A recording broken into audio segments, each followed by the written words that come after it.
మీ ఆత్మీయ జీవితాన్ని పరిశీలించుకోండి ఒకసారి. ఈ అలవాటు చేసుకోండి.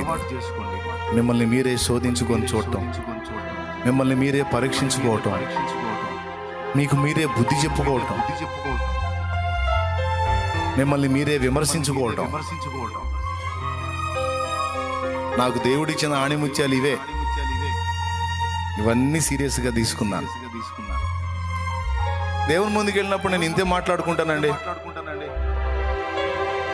నా అలవాటు అదే.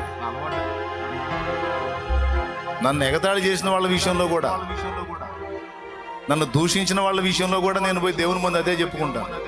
నేను దూషణకే తగినవాడిని కానీ సన్మానానికి తగినవాడిని కాదు ప్రభా. ఏదన్నా నేను ఇలా మంచిగా ఉన్నానంటే అది నీ వల్ల, అదే ఉంది.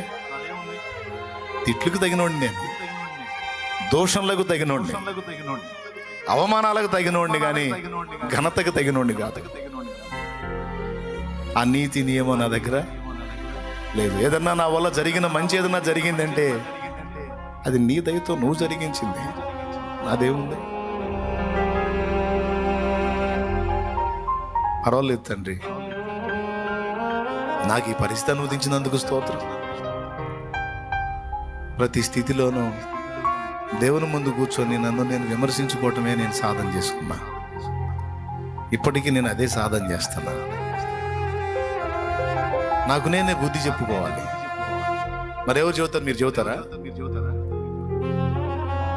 మీరు ఏదన్నా తేడాబడి నా దగ్గరికి వస్తే నేను నీకు బుద్ధి చెబుతాను. మరి నాకెవరు చెప్తారు? దేవుడు. తర్వాత నాకు నేనే. బోధకుడా నీకు నువ్వే బోధించుకొనవా అంటాడు. నిజమే. ఇలాంటి మనస్తత్వాన్ని సాధన చేయటం ఎంత మంచిది. దేవా, అలాంటి వ్యక్తిత్వాన్ని నాకు ఇవ్వయ్యా అని ప్రార్థన చేయి.